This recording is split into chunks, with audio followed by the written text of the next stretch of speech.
ਵਾਹਿਗੁਰੂ जी का खालसा वाहिगुरू जी की फतेह। TV 84 ਦੇ ਸਾਰੇ ਦਰਸ਼ਕ ਤੇ ਸਰੋਤੇ ਜਿਹੜੇ ਇਸ ਵਕਤ ਸਾਡੇ ਨਾਲ ਨਾਰਥ ਅਮਰੀਕਾ ਦੇ ਵਿੱਚੋਂ ਜੁੜੇ ਹੋਏ ਆ ਜਾਂ ਫਿਰ ਸੋਸ਼ਲ ਮੀਡੀਆ ਦੇ ਰਾਹੀਂ ਦੁਨੀਆ ਭਰ ਦੇ ਵਿੱਚ ਸਾਡੇ ਨਾਲ ਬਣੇ ਹੋਏ ਆ, ਉਹਨਾਂ ਸਾਰਿਆਂ ਦਾ ਮੈਂ ਅਮਰਵੀਰ ਸਿੰਘ ਅੱਜ ਇਸ ਗੁਫ਼ਤਗੂ ਪ੍ਰੋਗਰਾਮ ਦੇ ਵਿੱਚ ਤਹਿ ਦਿਲੋਂ ਸਵਾਗਤ ਕਰਦਾ। ਵੀਅਰਸ, ਅਸੀਂ ਅੱਜ ਦੇਖ ਰਹੇ ਹਾਂ ਭਾਰਤ ਦੇ ਵਿੱਚ ਜਿਹੜੀ ਇਸ ਵਕਤ ਰੂਲਿੰਗ ਪਾਰਟੀ ਹੈ ਉਹਨਾਂ ਦੀ ਮਦਰ ਆਰਗੇਨਾਈਜੇਸ਼ਨ RSS ਦੇ ਮੁਖੀ ਵੱਲੋਂ ਪਿਛਲੇ ਇਸ ਵੀਕਐਂਡ ਤੇ ਇੱਕ ਬਿਆਨ ਦਿੱਤਾ ਗਿਆ। ਉਹਨਾਂ ਦਾ ਕਹਿਣਾ ਹੈ ਕਿ ਦੁਨੀਆ ਭਰ ਦੇ ਵਿੱਚ ਜਿੱਥੇ ਵੀ ਮੁਸਲਮਾਨ ਵਸਦੇ ਆ ਸਾਰਿਆਂ ਤੋਂ ਵੱਧ ਜਿਹੜੇ ਖੁਸ਼ ਮੁਸਲਮਾਨ ਹੈਗੇ ਆ ਉਹ ਭਾਰਤ ਦੇ ਵਿੱਚ ਵਸਦੇ ਆ। ਭਾਰਤ ਦੇ ਵਿੱਚ ਜਿਹੜੇ ਵਸਣ ਵਾਲੇ ਮੁਸਲਿਮਸ ਨੇ ਉਹ ਦੁਨੀਆ ਭਰ ਦੇ ਵਿੱਚ ਵਸਣ ਵਾਲੇ ਮੁਸਲਮਾਨਾਂ ਨਾਲੋਂ ਜ਼ਿਆਦਾ ਖੁਸ਼ ਨੇ ਤੇ ਇਸ ਲਈ ਉਹਨਾਂ ਦਾ ਕਹਿਣਾ ਹੈ ਕਿ ਹਿੰਦੂ ਜਿਹੜੀ ਸੰਸਕ੍ਰਿਤੀ ਹੈ ਉਹਦਾ ਉਹ ਧੰਨਵਾਦ ਕਰਦੇ ਨੇ ਕਿ ਅਸੀਂ ਟੋਲਰੈਂਟ ਹਾਂ, ਅਸੀਂ ਮੁਸਲਮਾਨਾਂ ਨੂੰ ਇੱਥੇ ਵਸਣ ਦੀ ਇਜਾਜ਼ਤ ਦਿੰਦੇ ਹਾਂ, ਵਧਣ ਫੁੱਲਣ ਦੀ ਜਿਹੜੀ ਹੈ ਇਜਾਜ਼ਤ ਦਿੰਦੇ ਹਾਂ। ਕੰਟਰਰੀ ਇਸ ਦੇ ਜਦੋਂ ਅਸੀਂ ਇਸ ਦੇ ਨਾਲ ਇਸ ਸਮੇਂ ਦੇ ਵਿੱਚ ਦੇਖਦੇ ਹਾਂ ਤੇ ਕਸ਼ਮੀਰ ਦੇ ਵਿੱਚ ਜਿਹੜੀ ਸਥਿਤੀ ਬਣੀ ਹੋਈ ਹੈ ਜਿੱਥੋਂ ਹਿਊਮਨ ਰਾਈਟਸ ਵਾਇਲੇਸ਼ਨਸ ਦੀਆਂ ਘਟਨਾਵਾਂ ਦੀਆਂ ਜਿਹੜੀਆਂ ਖਬਰਾਂ ਨੇ ਉਹ ਸਾਡੇ ਸਾਹਮਣੇ ਆ ਰਹੀਆਂ ਨੇ। ਕਿਵੇਂ ਲੋਕਡਾਊਨ ਤੇ ਹੈ ਕਸ਼ਮੀਰ, 1.5 ਮਹੀਨਾ ਤੋਂ ਉੱਪਰ ਦਾ ਜਿਹੜਾ ਸਮਾਂ ਹੈ ਉਹ ਹੋ ਚੁੱਕਿਆ। ਕਿਵੇਂ ਉੱਥੇ ਬੱਚਿਆਂ ਤੇ ਮਜ਼ਲੂਮਾਂ ਤੇ ਔਰਤਾਂ ਤੇ ਜਿਹੜਾ ਤਸ਼ੱਦਦ ਹੈ ਉਹ ਕੀਤਾ ਜਾ ਰਿਹਾ ਹੈ। ਜਿੱਥੇ ਉਹ ਘਟਨਾਵਾਂ ਸਾਡੇ ਸਾਹਮਣੇ ਨੇ ਉੱਥੇ ਇੱਦਾਂ ਦਾ ਬਿਆਨ ਆਉਣਾ ਕੀ ਮਾਇਨੇ ਰੱਖਦਾ।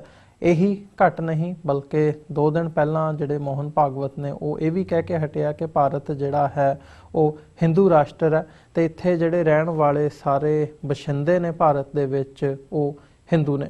ਸੋ ਮਾਈਨੋਰਿਟੀਜ਼ ਦੇ ਐਂਗਲ ਤੋਂ, ਸਿੱਖ ਐਂਗਲ ਤੋਂ ਅੱਜ ਅਸੀਂ ਇਸ ਬਿਆਨ ਨੂੰ ਜਾਂ ਜਿਹੜੀਆਂ ਇਹ ਘਟਨਾਵਾਂ ਵਾਪਰ ਰਹੀਆਂ ਨੇ ਕਿੱਧਰ ਨੂੰ ਕਿਸ ਡਾਇਰੈਕਸ਼ਨ ਵੱਲ ਜਾ ਰਹੀਆਂ ਨੇ ਇਸ ਤੇ ਵਿਚਾਰ ਚਰਚਾ ਕਰਾਂਗੇ। ਇਸ ਸਾਰੀ ਗੱਲਬਾਤ ਦੇ ਲਈ ਅੱਜ ਸਾਡੇ ਨਾਲ ਅਕਾਲੀ ਦਲ ਅੰਮ੍ਰਿਤਸਰ ਕੈਨੇਡਾ ਈਸਟ ਦੇ ਜਿਹੜੇ ਪ੍ਰਧਾਨ ਨੇ ਸਰਦਾਰ ਸੁਖਮਿੰਦਰ ਸਿੰਘ ਹੰਸਰਾ, ਜਿਹੜੇ ਕਿ ਪਿਛਲੇ ਦਿਨੀ ਕੁਝ ਬਿਮਾਰ ਸੀ ਤੇ ਕੁਝ ਇਸ ਵਕਤ ਉਹ ਰਿਕਵਰ ਕਰ ਰਹੇ ਆ। ਸੋ ਇਸ ਪਲੇਟਫਾਰਮ ਤੋਂ ਅਸੀਂ ਉਹਨਾਂ ਦੀ ਸਿਹਤਯਾਬੀ ਲਈ ਅਰਦਾਸ ਵੀ ਕਰਦੇ ਹਾਂ। ਉਹਨਾਂ ਦੇ ਨਾਲ ਅਸੀਂ ਅੱਜ ਦੀ ਜਿਹੜੀ ਇਹ ਵਿਚਾਰ ਚਰਚਾ ਹੈ ਉਹਦੀ ਸ਼ੁਰੂਆਤ ਕਰਦੇ ਹਾਂ।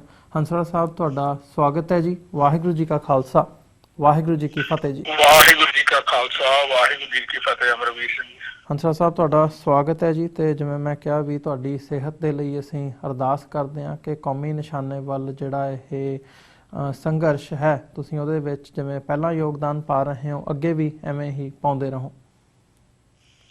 ਵਰਲਡ ਲੈਵਲ ਦੇ ਉੱਤੇ ਜੀ ਸਿੱਖ ਸੰਗਤਾਂ ਨੇ ਬਹੁਤ ਅਰਦਾਸਾਂ ਕੀਤੀਆਂ ਤੇ ਗੁਰੂ ਮਹਾਰਾਜ ਦੀ ਬੜੀ ਬਖਸ਼ਿਸ਼ ਆ ਕਿ ਹੁਣ ਮੇਨਟੇਨੈਂਸ ਦੇ ਉੱਤੇ ਮੈਨੂੰ ਪਾ ਦਿੱਤਾ ਗਿਆ ਤੇ ਮੈਂ ਹੁਣ ਬਿਲਕੁਲ ਸਿਹਤਯਾਬ ਆ ਤੇ ਰਿਕਵਰਿੰਗ ਹੋ ਰਹੀ ਆ। ਥੈਂਕ ਯੂ ਜੀ। ਉਮੀਦ ਕਰਦੇ ਹਾਂ ਕਿ ਇਹ ਰਿਕਵਰੀ ਕੰਪਲੀਟਲੀ ਹੋਵੇ, ਰੱਬ ਦੇ ਚਰਨਾਂ 'ਚ ਇਹੀ ਅਰਦਾਸ ਹੈ। ਹੰਸਰਾ ਸਾਹਿਬ, ਸ਼ੁਰੂਆਤ ਕਰੀਏ ਗੱਲਬਾਤ ਦੀ। ਜਿਹੜੇ ਮੋਹਨ ਭਾਗਵਤ ਦਾ ਇਹ ਬਿਆਨ ਹੈ ਇਹਨੂੰ ਤੁਸੀਂ ਕਿਵੇਂ ਦੇਖਦੇ ਹੋ? ਮਤਲਬ ਇਸ ਲੈਵਲ ਤੱਕ ਕਹਿਣਾ ਕਿ ਮੁਸਲਮਾਨ ਜਿਹੜੇ ਹੈਗੇ ਆ ਭਾਰਤ ਦੇ ਵਿੱਚ ਜਿਹੜੇ ਵਸਣ ਵਾਲੇ ਨੇ ਉਹ ਦੁਨੀਆ ਵਿੱਚ ਸਾਰੇ ਮੁਸਲਮਾਨਾਂ ਨਾਲੋਂ ਜ਼ਿਆਦਾ ਖੁਸ਼ ਨੇ, ਕੀ ਮਾਇਨੇ ਨੇ ਇਹਦੇ? ਮੈਂ ਨਹੀਂ ਕਦੇ ਸਮਝਿਆ ਕਿ ਮੋਹਨ ਭਾਗਵਤ ਨੇ ਕਦੇ ਕੋਈ ਸੈਂਸਿਬਲ ਬਿਆਨ ਦਿੱਤਾ ਹੋਊਗਾ, ਬਲਕਿ ਇਹ ਜਿਹੜੇ ਬਿਆਨ ਆ ਇਹ ਉਸੇ ਲਾਈਨ ਦੇ ਵਿੱਚ ਆ ਜਿਸ ਤਰ੍ਹਾਂ ਦੇ ਇਹਨਾਂ ਦੇ ਅੱਗੇ ਬੇਹੂਦਾ ਬਿਆਨ ਹੁੰਦੇ ਨੇ। ਪਿਛਲੇ ਦਿਨੀ ਅਮਿਤ ਸ਼ਾਹ ਨੇ ਵੀ 1 ਨੇਸ਼ਨ 1 ਲੈਂਗੁਏਜ 1 ਕਲਚਰ ਵਰਗਾ ਬਿਆਨ ਦੇਣ ਦੀ ਕੋਸ਼ਿਸ਼ ਕੀਤੀ, ਭਾਵੇਂ ਬਾਅਦ ਦੇ ਵਿੱਚ ਉਹਨੇ ਫਿਰ ਥੋੜਾ ਬਹੁਤ ਬੈਕ ਟਰੈਕ ਵੀ ਕੀਤਾ। ਅੱਜ ਦੇ ਯੁੱਗ ਦੇ ਵਿੱਚ ਇਹ ਤਾਂ ਪੋਸੀਬਲ ਹੀ ਨਹੀਂ ਹੈਗਾ ਕਿ ਤੁਸੀਂ ਕਿਸੇ ਡੈਮੋਕ੍ਰੈਟਿਕ ਮੁਲਕ ਨੂੰ ਇੱਕ ਧਰਮ ਦੇ ਨਾਲ ਜੋੜ ਕੇ ਵੇਖ ਸਕੋਗੇ। ਇਹ ਤਾਂ ਇਟਸ ਨੈਕਸਟ ਟੂ ਇੰਪੋਸੀਬਲ। ਪਰ ਫਿਰ ਵੀ ਇਹ ਬੇਹੂਦਾ ਹਰਕਤ ਆ ਜਿਹੜੀ ਜਮਾਤ ਆ ਇਹ ਬਾਰ-ਬਾਰ ਕਰਦੀ ਆ ਰਹੀ ਆ। ਜਿੱਥੋਂ ਤੱਕ ਭਾਰਤ ਦੇ ਵਿੱਚ ਰਹਿੰਦੇ ਮੁਸਲਮਾਨਾਂ ਦੀ ਖੁਸ਼ੀ ਦੀ ਗੱਲ ਆ ਉਹ ਤਾਂ ਅਸੀਂ ਰੋਜ਼ ਸੋਸ਼ਲ ਮੀਡੀਆ ਦੇ ਉੱਤੇ ਵੇਖ ਹੀ ਰਹੇ ਹਾਂ ਕਿ ਕਿਸ ਕਦਰ ਉਹਨਾਂ ਦੀ ਕੁੱਟਮਾਰ ਇਹਨਾਂ ਦੇ ਵੱਲੋਂ ਕੀਤੀ ਜਾਂਦੀ ਹੈ, ਕਿਸ ਕਦਰ ਉਹਨਾਂ ਤੋਂ ਇਹ ਆਪਦੇ ਧਰਮ ਦੇ ਸਲੋਗਨਸ ਕਢਾਉਣ ਦੀ ਕੋਸ਼ਿਸ਼ ਕਰਦੇ ਆ। ਜੇ ਨਹੀਂ ਉਹ ਬੋਲਦੇ ਤਾਂ ਫਿਰ ਉਹਨਾਂ ਨੂੰ ਕੁੱਟਦੇ ਮਾਰਦੇ ਆ। ਸੋ ਉਹ ਜਿਹੜੀਆਂ ਵੀਡੀਓਜ਼ ਨੇ ਉਹ ਤਾਂ ਆਪਣੇ ਆਪ ਦੇ ਵਿੱਚ ਵੀਡੀਓ ਐਵੀਡੈਂਸ ਬਣੀਆਂ ਹੋਈਆਂ ਨੇ ਤੇ ਦੁਨੀਆ ਦੇ ਲੋਕ ਉਹਨੂੰ ਰੋਜ਼ ਵੇਖਦੇ ਨੇ। ਸੋ ਮੋਹਨ ਭਾਗਵਤ ਵੱਲੋਂ ਇਹੋ ਜਿਹਾ ਬੜਾ ਹਲਕਾ ਤੇ ਬੇਹੂਦਾ ਬਿਆਨ ਦੇਣਾ ਤੱਥਹੀਣ, ਜਿਹਦੀ ਕੋਈ ਤੁਕ ਨਹੀਂ ਬਣਦੀ। ਉਹ ਠੀਕ ਆ, ਕੁਛ ਲੋਕ ਉਹ ਜਿਹੜੇ ਭਗਵੇਂ ਰੰਗ ਦੇ ਵਿੱਚ ਰੰਗੇ ਉਹਦੇ ਸਾਹਮਣੇ ਬੈਠੇ ਹੋਣਗੇ ਕਿਉਂਕਿ ਉਹ ਦੁਸ਼ਹਿਰੇ ਤੇ ਬੋਲ ਰਿਹਾ ਸੀ। ਉਹ ਬੈਠੇ ਹੋਏ ਉਹ ਮੰਨਦੇ ਹੋਣਗੇ, ਉਹ ਜੈ-ਜੈਕਾਰ ਕਰਦੇ ਹੋਣਗੇ। So they are living in their own box. ਇੱਕ ਬਾਕਸ ਦੇ ਵਿੱਚ ਰਹਿਣ ਵਾਲੇ ਇਹ ਲੋਕ ਨੇ ਜਿਹੜੇ ਦੁਨੀਆ ਦੁਨੀਆ ਦੇ ਵਿੱਚ ਜਿਹੋ ਜਿਹੀ ਡੈਮੋਕ੍ਰੇਸੀ ਹੋਣੀ ਚਾਹੀਦੀ ਹੈ ਜਾਂ ਜੋ ਡੈਮੋਕ੍ਰੈਟਿਕ ਕਲਚਰ ਦੁਨੀਆ ਦਾ ਬਣ ਚੁੱਕਿਆ ਉਹਦੇ ਵਿੱਚ ਕਿਸ ਤਰ੍ਹਾਂ ਫਿੱਟ ਬਹਿਣਗੇ, ਇਹ ਮੇਰੇ ਖਿਆਲ ਦੇ ਵਿੱਚ ਉਹਨਾਂ ਨੂੰ ਇਹਦਾ ਸ਼ਾਇਦ ਅੰਦਾਜ਼ਾ ਨਹੀਂ ਹੈ ਕਿ ਉਹ ਕਦੇ ਵੀ ਉਹਨਾਂ ਦੇ ਜਿਹੜੇ ਸੁਪਨੇ ਆ ਸਾਕਾਰ ਨਹੀਂ ਹੋ ਸਕਦੇ ਜੀ। ਤੇ ਜਿਹੜੀ ਗੱਲ ਉਹਨਾਂ ਨੇ ਇਸੇ ਦੇ ਨਾਲ 2 ਦਿਨ ਪਹਿਲਾਂ ਹੀ ਕਹੀ ਹੈ ਕਿ ਭਾਰਤ ਇੱਕ ਹਿੰਦੂ ਰਾਸ਼ਟਰ ਹੈ, ਇਹਨੂੰ ਤੁਸੀਂ ਕਿਵੇਂ ਦੇਖਦੇ ਹੋ? ਕੀ ਲੱਗਦਾ ਹੈ ਕਿ ਇਸ ਵਕਤ ਜਿਹੜੀ ਇਹ RSS ਦੀ ਆਈਡੀਓਲੋਜੀ ਹੈ ਜਾਂ ਨੀਤੀ ਹੈ ਹਿੰਦੂ ਹਿੰਦੁਸਤਾਨ ਦੀ, ਕੀ ਉਹ ਇਸ ਹੱਦ ਤੱਕ ਲਾਗੂ ਹੋ ਚੁੱਕੀ ਹੈ ਜਾਂ ਹੋ ਰਹੀ ਹੈ ਕਿ ਸਿੱਧਾ ਜਿਹੜਾ ਹੈ ਉਹ ਮੋਹਨ ਭਾਗਵਤ ਇਹ ਕਹਿ ਰਹੇ ਆ ਕਿ ਹਿੰਦੂ ਰਾਸ਼ਟਰ ਜਿਹੜਾ ਭਾਰਤ ਹੈ ਉਹ ਬਣ ਚੁੱਕਿਆ ਇਸ ਵਕਤ? ਨੋ ਡਾਊਟ ਜਿਹੜੇ ਹਿੰਦੂਤਵਾ ਪਾਲਿਸੀ ਜਾਂ ਹਿੰਦੂਤਵਾ ਇੱਕ ਵਿਚਾਰ ਇਹਨਾਂ ਦੇ ਵੱਲੋਂ ਲਿਖੀ ਗਈ ਸੀ 1999 ਦੇ ਵਿੱਚ, ਬੀਜੇਪੀ ਨੇ ਉਹਨੂੰ ਅਫੀਸ਼ੀਅਲ ਤੌਰ ਤੇ ਅਡਾਪਟ ਕੀਤਾ, ਜਿਹਦੀ ਸਭ ਤੋਂ ਸੈਂਟਰਲ ਪੁਆਇੰਟ ਇਹੀ ਆ ਕਿ ਅਸੀਂ ਦੁਨੀਆ ਦੇ ਉੱਤੇ ਇੱਕ ਹਿੰਦੂ ਨੇਸ਼ਨ ਕ੍ਰੀਏਟ ਕਰਨੀ ਆ, ਇੱਕ ਹਿੰਦੂ ਨੈਸ਼ਨਲ ਕ੍ਰੀਏਟ ਕਰਨਾ। ਸੋ ਮੈਂ ਸਮਝਦਾ ਹਾਂ ਕਿ ਭਾਰਤ ਨੂੰ ਤਾਂ ਉਹ ਇਹੋ ਜਿਹਾ ਮੁਲਕ ਬਣਾ ਨਹੀਂ ਸਕਣਗੇ, ਕਿਉਂਕਿ ਭਾਰਤ ਦੇ ਵਿੱਚ ਤਾਂ ਮਲਟੀ ਵੱਖ-ਵੱਖ ਵਿਭਿੰਨ ਧਰਮਾਂ, ਕਲਚਰ, ਬੋਲੀਆਂ ਦੇ ਲੋਕ ਰਹਿੰਦੇ ਆ। ਸੋ ਅਗਰ ਉਹਦੇ ਵਿੱਚੋਂ ਕੋਈ ਛੋਟਾ-ਮੋਟਾ ਟੁਕੜਾ ਕੱਟ ਕੇ ਉਹਨੂੰ ਇਹ ਹਿੰਦੂ ਰਾਸ਼ਟਰ ਦਾ ਨਾਮ ਦੇਣਾ ਚਾਹਣਗੇ ਤਾਂ ਹੋ ਸਕਦਾ ਆਉਣ ਵਾਲੇ ਦਿਨਾਂ ਦੇ ਵਿੱਚ ਐਸਾ ਕਰਨ ਦੇ ਵਿੱਚ ਸਫਲ ਵੀ ਹੋ ਜਾਣ।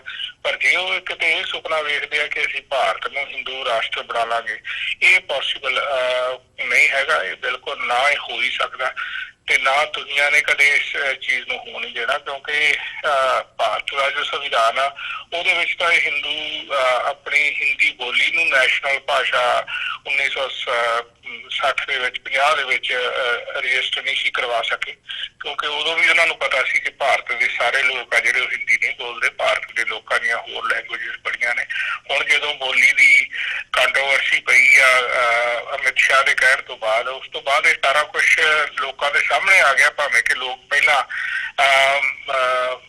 ਨਾਈਵ ਸੀਗੇ, ਉਹ ਸਮਝਦੇ ਸਨ ਕਿ ਸ਼ਾਇਦ ਹਿੰਦੀ ਭਾਰਤ ਦੀ ਨੈਸ਼ਨਲ ਲੈਂਗੁਏਜ ਹੋਏਗੀ, ਪਰ ਹੁਣ ਪਤਾ ਲੱਗਿਆ ਕਿ ਭਾਰਤ ਦੀ ਨੈਸ਼ਨਲ ਲੈਂਗੁਏਜ ਦੇ ਵਿੱਚ ਹਿੰਦੀ ਨਹੀਂ ਬਲਕਿ ਇੱਕ ਵੱਡੀ ਲੰਬੀ ਚੌੜੀ ਲਿਸਟ ਆ ਜਿਹੜੀਆਂ ਲੈਂਗੁਏਜਸ ਭਾਰਤ ਦੀਆਂ ਨੈਸ਼ਨਲ ਲੈਂਗੁਏਜ ਨੇ। ਸੋ ਇਸ ਕਰਕੇ ਇਹ ਸੁਪਨੇ ਵੇਖਣੇ ਤਾਂ ਚਲੋ ਹਰ ਇੱਕ ਹੱਕ ਹੀ ਆ, ਪਰ ਇਹੋ ਜਿਹੀ ਬੇਹੂਦਾ ਗੱਲਾਂ ਕਰਨੀਆਂ ਇੱਕ ਜ਼ਿੰਮੇਵਾਰ ਵਿਅਕਤੀ ਵੱਲੋਂ ਮੈਂ ਸਮਝਦਾ ਇਹ ਸ਼ੋਭਦੀਆਂ ਨਹੀਂ ਹਨ। ਸੋ ਇਹ ਹਿੰਦੂ ਰਾਸ਼ਟਰ ਬਣਨਾ ਭਾਰਤ ਇਹ ਪੋਸੀਬਲ ਹੀ ਨਹੀਂ ਹੈਗਾ, ਜੋ ਮਰਜ਼ੀ ਇਹ ਕਹੀ ਜਾਣ। ਜੀ, ਪਰ ਕੀ ਸਮਝਦੇ ਹੋ ਕਿ ਇਸ ਵਕਤ ਜਿਹੜੀ ਨੀਤੀ ਹੈ ਇਹ ਹਿੰਦੁਸਤਾਨ ਦੀ ਅਸੀਂ ਗੱਲ ਕਰਦੇ ਹਾਂ ਜਾਂ ਓਵਰਆਲ ਇਹ ਜਿਹੜੀਆਂ ਬਿਆਨਬਾਜ਼ੀਆਂ ਹੋ ਰਹੀਆਂ ਨੇ ਵੀ ਸਰਕਾਰ ਵੱਲੋਂ ਵੀ ਤੇ ਅਦਰਵਾਈਜ਼ ਗਰਾਊਂਡ ਲੈਵਲ ਤੇ ਬੜੇ ਵੱਡੇ ਲੈਵਲ ਤੇ ਇਹ ਦੇਖਣ ਨੂੰ ਮਿਲ ਰਿਹਾ ਹੈ ਕਿ ਕੰਮ ਕੀਤਾ ਜਾ ਰਿਹਾ ਹੈ ਤਾਂ ਕਿ ਇਸ ਥਾਟ ਦੀ ਜਿਹੜੀ ਇੰਪਲੀਮੈਂਟੇਸ਼ਨ ਹੈ ਉਹ ਕੀਤੀ ਜਾ ਸਕੇ? ਦੇਖੋ ਜੀ, ਜਿਹੜਾ 370 ਰੱਦ ਕੀਤੀ ਆ, ਇਹ ਮੈਂ ਸਮਝਦਾ ਹਾਂ ਕਿ ਇਹ ਕਸ਼ਮੀਰ ਦਾ ਜੋ ਮਸਲਾ 1947 ਤੋਂ ਹੀ ਰੇੜਕੇ 'ਚ ਪਿਆ ਹੋਇਆ, ਇਹ ਉਹਦਾ ਸਿੱਟਾ ਹੈਗਾ, ਕਿਉਂਕਿ ਯੂਨਾਈਟਿਡ ਨੇਸ਼ਨ ਨੇ ਆਪਣੀ ਜ਼ਿੰਮੇਵਾਰੀ ਨਹੀਂ ਸਮਝੀ, ਆਪਣਾ ਜੋ ਰੈਜ਼ੋਲੂਸ਼ਨ ਪਾਸ ਕਰਕੇ ਉਹ ਲਬਾਰੀ 'ਚ ਰੱਖ ਦਿੱਤਾ, ਬਲਕਿ ਇੰਡੀਆ ਦੀ ਕਦੇ ਬਾਂਹ ਮਰੋੜ ਕੇ ਉਸਨੂੰ ਰੈਜ਼ੋਲੂਸ਼ਨ ਦੇ ਉੱਤੇ ਅਮਲ ਕਰਨ ਦੀ ਯੂਨਾਈਟਿਡ ਨੇਸ਼ਨ ਨੇ ਜ਼ਰੂਰਤ ਨਹੀਂ ਕੀਤੀ। ਸੋ ਇਸੇ ਕਰਕੇ ਉਹ ਹੋ ਸਕਿਆ, ਪਰ ਆਉਣ ਵਾਲੇ ਦਿਨਾਂ ਦੇ ਵਿੱਚ ਉਹ ਵੀ ਕਿਸੇ ਨਾ ਕਿਸੇ ਕਰਵਟ ਜ਼ਰੂਰ ਲਵੇਗਾ, ਕਿਉਂਕਿ ਇਹ ਤਾਂ ਨਹੀਂ ਹੈਗਾ ਕਿ ਕਸ਼ਮੀਰ ਦੇ ਲੋਕ ਜਾਂ ਦੁਨੀਆ ਦੇ ਲੋਕ ਭਾਰਤ ਦੀ ਇਸ ਅਨਕਨਸਟੀਟਿਊਸ਼ਨਲ ਬੇਹੂਦਾ ਹਰਕਤ ਨੂੰ ਬਰਦਾਸ਼ਤ ਕਰਕੇ ਚੁੱਪ ਕਰੇ ਰਹਿਣਗੇ। ਸੋ ਆਉਣ ਵਾਲੇ ਦਿਨਾਂ ਦੇ ਵਿੱਚ ਉਹਦਾ ਹੱਲ ਵੀ ਕੋਈ ਹੋ ਜਾਵੇਗਾ ਤੇ ਵਨ ਨੇਸ਼ਨ ਵਾਲੀ ਗੱਲ ਤਾਂ ਕਦੇ ਪੋਸੀਬਲ ਹੋ ਹੀ ਨਹੀਂ ਸਕਦੀ।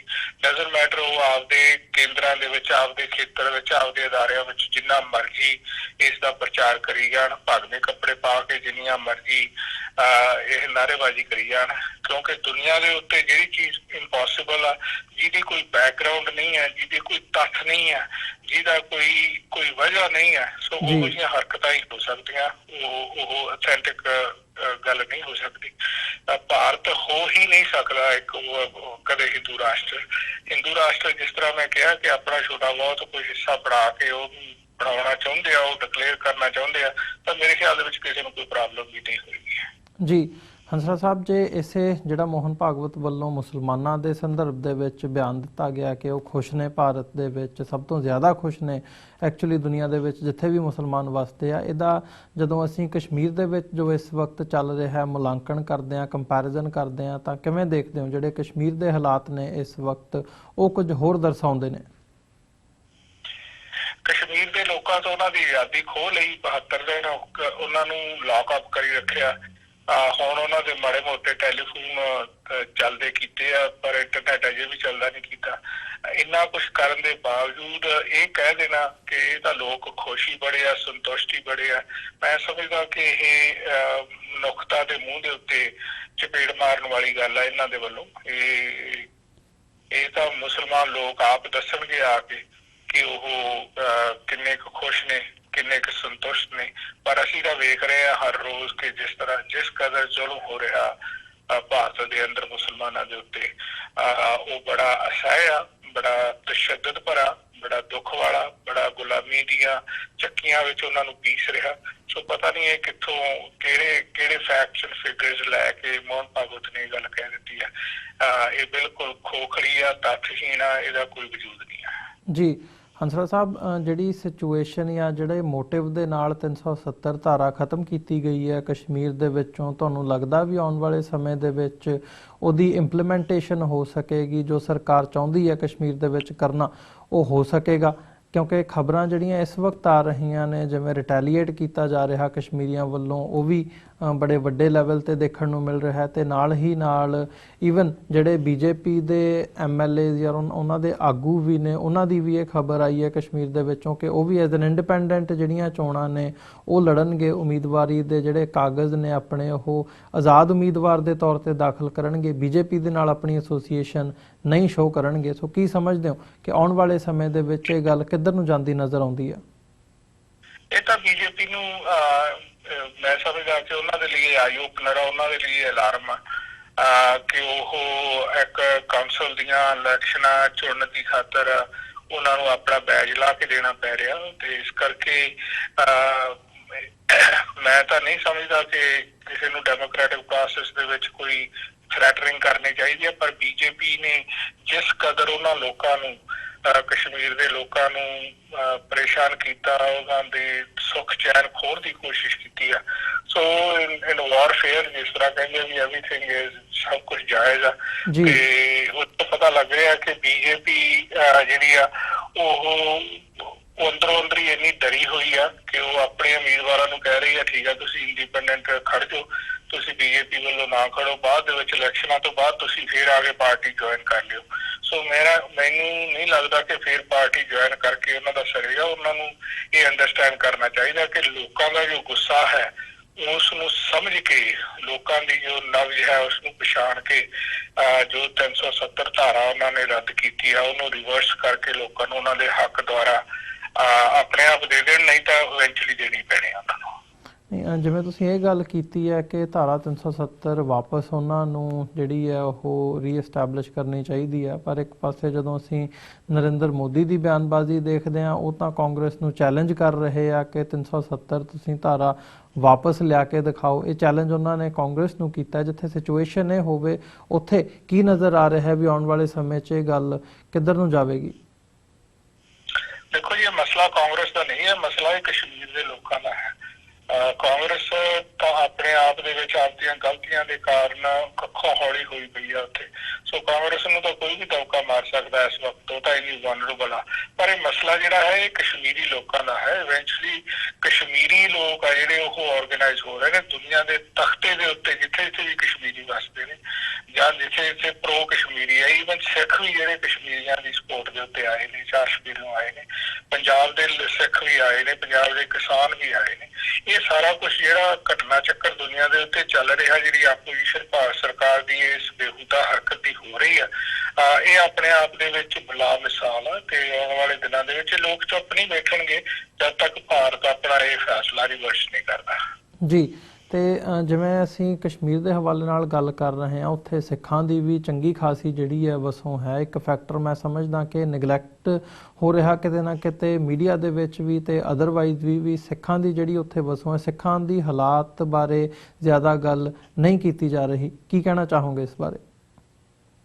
ਠੀਕ ਆ, ਇਹ ਸਮਝਦੇ ਹਾਂ ਅਸੀਂ ਜਦੋਂ ਅਸੀਂ ਕਸ਼ਮੀਰੀ ਰੈਫਰ ਕਰਦੇ ਹਾਂ, ਉਦੋਂ ਮੈਂ ਸਮਝਦਾ ਕਸ਼ਮੀਰ ਦੇ ਵਿੱਚ ਰਹਿਣ ਵਾਲੇ ਸਾਰੇ ਲੋਕ ਹੀ ਉਹਦੇ ਵਿੱਚ ਆ ਜਾਂਦੇ ਆ। ਇਨ ਪੈਸੀਫਿਕ ਸਿੱਖਾਂ ਦੀ ਜਿਹੜੀ ਆਊਟਸਟੈਂਡਿੰਗ ਪਰਫਾਰਮੈਂਸ ਰਹੀ ਆ 370 ਨੂੰ ਰੱਦ ਕਰਨ ਦੀ ਆਪੋਜੀਸ਼ਨ ਦੇ ਵਿੱਚ, ਇਹ ਦੁਨੀਆ ਦੇ ਉੱਤੇ ਨੋਨ ਹੈ ਅਤੇ ਇਸ ਦਾ ਕੋਈ ਮੈਚ ਨਹੀਂ ਹੈ। ਕਸ਼ਮੀਰੀਆਂ ਤੋਂ ਬਾਅਦ ਜੇ ਕਿਸੇ ਨੇ ਇਸ ਦੀ ਆਪੋਜੀਸ਼ਨ ਕੀਤੀ ਹੈ ਤਾਂ ਉਹ ਸਿੱਖਾਂ ਨੇ ਕੀਤੀ ਹੈ, ਭਾਵੇਂ ਉਹ ਕਸ਼ਮੀਰ 'ਚ ਰਹਿੰਦੇ ਸਿੱਖ ਆ, ਭਾਵੇਂ ਉਹ ਪੰਜਾਬ 'ਚ ਰਹਿੰਦੇ ਸਿੱਖ ਆ, ਭਾਵੇਂ ਉਹ ਅਮਰੀਕਾ, ਕੈਨੇਡਾ, ਇੰਗਲੈਂਡ ਦੇ ਵਿੱਚ ਰਹਿੰਦੇ ਸਿੱਖ ਆ।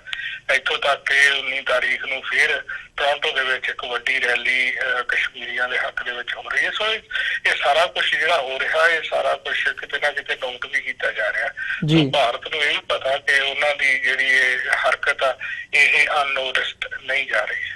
ਜੀ ਬਿਲਕੁਲ ਹੰਸਰਾਜ ਸਾਹਿਬ, ਮੈਂ ਜਾਂਦੇ ਜਾਂਦੇ ਜ਼ਰੂਰ ਤੁਹਾਡੇ ਕੋਲੋਂ ਕੈਨੇਡੀਅਨ ਇਲੈਕਸ਼ਨਸ ਬਾਰੇ ਜਾਣਨਾ ਚਾਹੂੰਗਾ।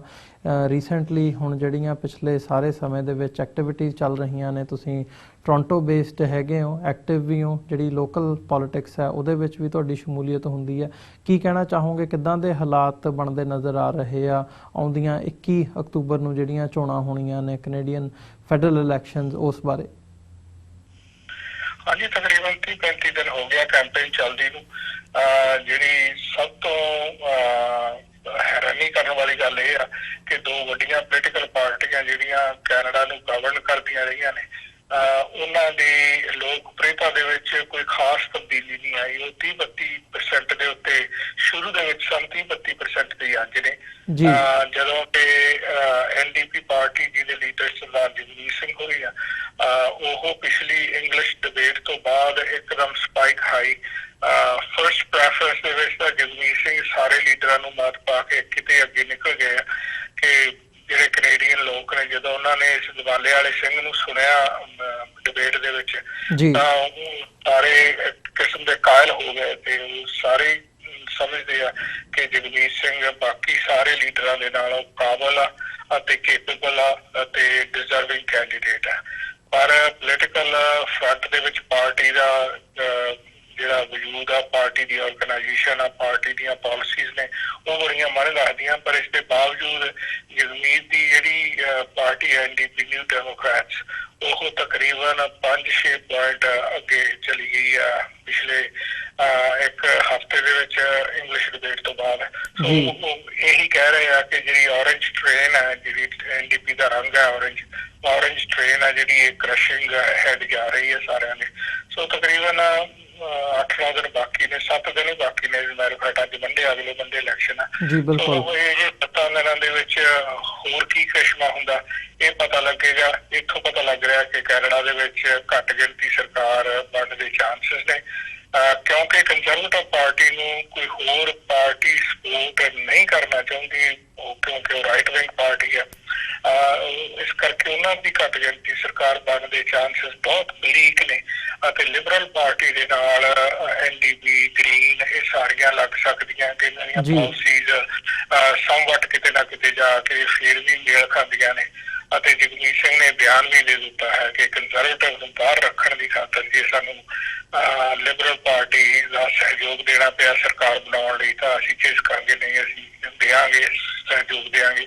ਸੋ ਇਹੀ ਅੱਜ ਦੀ ਡੇਟ ਦੇ ਵਿੱਚ ਤਾਂ ਇਹੀ ਨਜ਼ਰ ਆ ਰਿਹਾ ਕਿ ਲਿਬਰਲ ਦੀ ਸਰਕਾਰ ਮੁੜ ਜਸਟਿਨ ਟਰੂਡੋ ਦੀ ਸਰਕਾਰ ਬਣੇਗੀ ਤੇ balance of power Jagmeet Singh ਕੋਲੇ ਹੋਏਗੀ। ਭਾਵ ਜਿਹੜੀਆਂ ਜਗਮੀਤ ਸਿੰਘ ਨੇ ਕੋਈ ਚੰਗੀਆਂ ਪਾਲਿਸੀਜ਼ ਐਤਕੀ ਐਲਾਨ ਕੀਤੀਆਂ ਹਨ, ਉਹਨਾਂ 'ਚੋਂ ਕੁਝ ਪਾਲਿਸੀਜ਼ ਆ ਜਿਹੜੀਆਂ ਉਹ ਲਿਬਰਲ ਸਰਕਾਰ ਨੂੰ ਇੰਪਲੀਮੈਂਟ ਕਰਨੀਆਂ ਪੈਣਗੀਆਂ। ਜੀ ਹੰਸਰਾਜ ਸਾਹਿਬ, ਤੁਹਾਡਾ ਬਹੁਤ ਬਹੁਤ ਧੰਨਵਾਦ, ਤੁਸੀਂ ਇਸ ਸਾਰੀ ਗੱਲਬਾਤ ਦੇ ਲਈ ਸਮਾਂ ਕੱਢਿਆ। ਸੋ ਅੱਜ ਦੇ ਸ਼ੋਅ ਦੇ ਵਿੱਚ ਇਜਾਜ਼ਤ ਚਾਹਾਂਗੇ ਜੀ, ਇੱਥੇ ਦੀ ਫਤਿਹ ਦੀ ਸਾਂਝ ਪਾਈਏ। ਵਾਹਿਗੁਰੂ ਜੀ ਕਾ ਖਾਲਸਾ, ਵਾਹਿਗੁਰੂ ਜੀ ਕੀ ਫਤਿਹ। ਵਿਊਅਰਸ, ਉਮੀਦ ਕਰਦੇ ਹਾਂ ਜਿਹੜੀ ਅੱਜ ਦੀ ਸਾਡੀ ਇਹ ਗੱਲਬਾਤ ਸੀ ਸਰਦਾਰ ਸੁਖਮਿੰਦਰ ਸਿੰਘ ਹੰਸਰਾ, ਜਿਹੜੇ ਕਿ ਅਕਾਲੀ ਦਲ ਅੰਮ੍ਰਿਤਸਰ ਕੈਨੇਡਾ ਈਸਟ ਦੇ ਪ੍ਰਧਾਨ ਨੇ, ਉਹਨਾਂ ਦੇ ਨਾਲ ਇਹ ਗੱਲਬਾਤ ਤੁਹਾਨੂੰ ਜ਼ਰੂਰ ਪਸੰਦ ਆਈ ਹੋਵੇਗੀ। ਸੋ ਅੱਜ ਦੇ ਸ਼ੋਅ ਦੇ ਵਿੱਚ ਤੁਹਾਡੇ ਕੋਲੋਂ ਵੀ ਅਸੀਂ ਇੱਥੇ ਇਜਾਜ਼ਤ ਚਾਹਾਂਗੇ। ਜਾਂਦੇ ਜਾਂਦੇ ਤੁਹਾਡੇ ਚਰਨਾਂ ਦੇ ਵਿੱਚ ਜ਼ਰੂਰ ਮੈਂ ਬੇਨਤੀ ਕਰਨਾ ਚਾਹੂੰਗਾ, ਇਸ ਪਲੇਟਫਾਰਮ ਨੂੰ TV84 ਨੂੰ ਅੱਗੇ ਵਧਾਉਣ ਦੇ ਲਈ ਸਾਨੂੰ ਤੁਹਾਡੀ ਸਹਾਇਤਾ ਦੀ ਲੋੜ ਹੈ। TV84 ਨੂੰ ਡੋਨੇਟ ਕਰਨ ਦੇ ਲਈ ਤੁਸੀਂ ਸਾਡੀ ਵੈਬਸਾਈਟ www.tv84.tv ਤੇ ਜਾ ਕੇ ਸਾਨੂੰ ਡੋਨੇਟ ਕਰ ਸਕਦੇ ਹੋ ਤੇ ਮੰਥਲੀ ਡੋਨੇਸ਼ਨਸ ਦੇ ਲਈ ਪਲੇਜ ਕਰ ਸਕਦੇ ਹੋ। ਜੇ ਚੈੱਕ ਰਾਹੀਂ ਡੋਨੇਸ਼ਨਸ ਭੇਜਣੀਆਂ ਚਾਹੁੰਦੇ ਹੋ ਤਾਂ TV84 ਦੇ ਨਾਂ ਦਾ ਚੈੱਕ ਬਣਾ ਕੇ ਤੁਸੀਂ ਸਾਨੂੰ ਸਾਡੇ ਐਡਰੈਸ ਤੇ ਮੇਲ ਕਰ ਸਕਦੇ ਹੋ। 3601 37th ਐਵਨਿਊ, ਲੌਂਗ ਆਈਲੈਂਡ ਸਿਟੀ, ਨਿਊਯਾਰਕ 11101। ਵੈਬਸਾਈਟ ਇੱਕ ਵਾਰ ਫਿਰ ਦੱਸਦੇ ਹਾਂ www.tv84.tv। ਇਸੇ ਦੇ ਨਾਲ ਵਿਊਅਰਸ ਅੱਜ ਦੇ ਪ੍ਰੋਗਰਾਮ ਦੇ ਵਿੱਚ ਇੱਥੇ ਹੀ ਤੁਹਾਡੇ ਕੋਲੋਂ ਇਜਾਜ਼ਤ ਚਾਹਾਂਗੇ। ਦੁਬਾਰਾ ਫਿਰ ਕੱਲ੍ਹ ਨੂੰ ਤੁਹਾਡੇ ਨਾਲ ਮੁਲਾਕਾਤ ਹੋਵੇਗੀ। ਇਜਾਜ਼ਤ ਦਿਓ ਜੀ। ਵਾਹਿਗੁਰੂ ਜੀ ਕਾ ਖਾਲਸਾ, ਵਾਹਿਗੁਰੂ ਜੀ ਕੀ ਫਤਿਹ।